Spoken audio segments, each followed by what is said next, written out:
Hello Gavin，我知道你係負責海外物業㗎啦，咁你覺得香港投資者會考慮喺邊邊嘅海外地方置業，同埋點解呢？咁香港投資者一向就好中意喺英國置業嘅，咁倫敦其實係被視為一個 safe haven 啦，避風港，主要係因為英國政治同埋經濟比較穩定啦，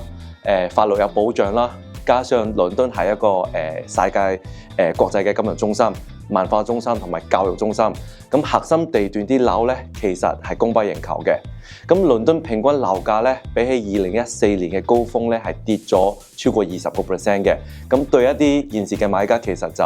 係一個留底機會。咁而家最旺嘅樓市其實就係阿聯酋嘅阿布達比同埋杜拜啦。咁因為嗰邊嘅樓市表現比較好啦，政策比較吸引，可以攞到 Golden Visa， 購買成本就低至2%嘅。咁收租都唔使交稅。同埋阿聯酋嘅呢個貨幣其實係同美金掛鈎嘅，所以對啲香港投資者嚟講咧，就少咗呢個外匯嘅風險啦。咁 Gavin 最近有冇一啲乜嘢嘅物業可以推介俾大家呢？咁當然有啦，咁倫敦 Kensington 有個新盤將會推出，叫做100號 Kensington， 係一個豪宅地段嚟嘅。咁 Kensington 其實大家都知就好少新盤推出嘅，咁呢個屋苑樓下咧，亦都有間好大間嘅呢個 Tesco 超市，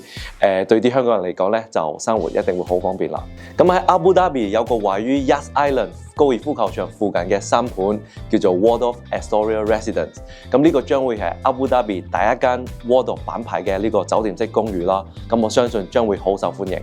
咁你認為你喺 Savills 嘅工作最有價值嘅事係乜嘢呢？咁我喺 Savills 其實就差唔多15年啦，咁喺呢間公司亦都識咗好多好好嘅同事，咁有時候咧亦都係同啲客戶變成一啲好好嘅朋友，咁真係好開心。